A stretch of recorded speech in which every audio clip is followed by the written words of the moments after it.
Hi there, I'm Jules from thesstonesoup.com and today I've got another fresh 6-ingredient dinner recipe for you.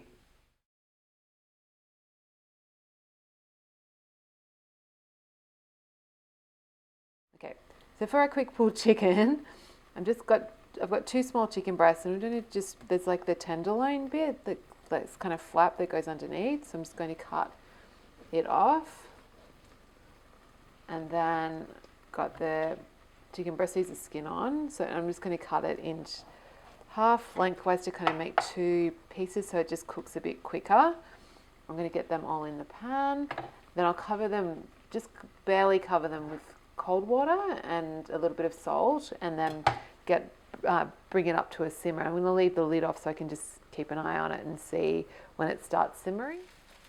So when the chicken starts just simmering gently like that, we're going to set the timer for 8 minutes. Keep an eye on it, and I'm going to turn that down now. Usually, low to medium heat is good.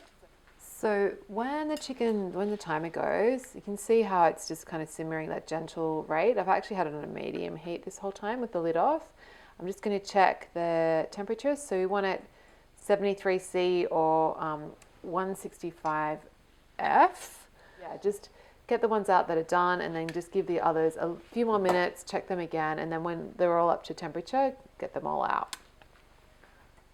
So while the chicken's resting, I'm going to cook the veg. So this is just the chicken poaching liquid, and I've got broccoli. So I'm actually using 2 small heads, which, 1 large head would be good. About 300 grams is good, a bit more or less, So I'm just going to get the broccoli in. I've just chopped it in slices, stems, and chopped it into kind of chunky florets.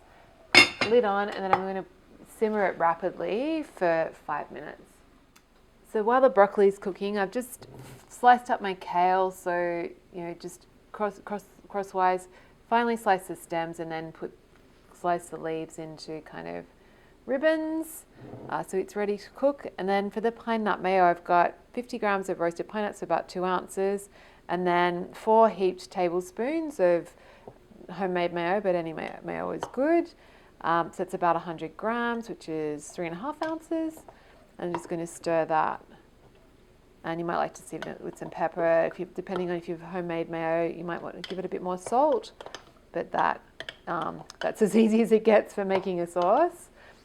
So the broccoli's had its 5 minutes. I'm just going to have a look. It'll be nice and bright green from the salt in the water of the poaching liquid.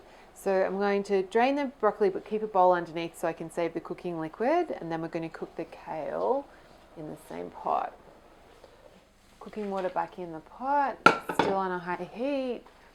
Doing this really quickly. If you wanted to, you could cook the broccoli and the kale at the same time, but my pot's pretty small, so rather than using a bigger pot, I just thought I'd do it in 2 steps. So just get all the kale in, lid on, and it's only going to need like 2 to 3 minutes. Okay, so kale's had 2 minutes. Just going to check in, and it's looking bright green and wilted down, so I'm going to get it off the heat. I'm going to divide the veg between 2 bowls. So the chicken, I've just shredded it with just using my fingers. I could use 2 forks if you like, into chunky pieces. I'm only probably going to use about half of the chicken that I cooked, and I'll save the rest for another meal because don't want it to be too much protein. And then I'm going to just top it with the pine nut mayo, and it's good to go. So if you enjoyed this, really encourage you to head on over to my blog. It's thesstonesoup.com, and you can download a free ebook filled with beautiful, fresh 6-ingredient dinner recipes just like this one.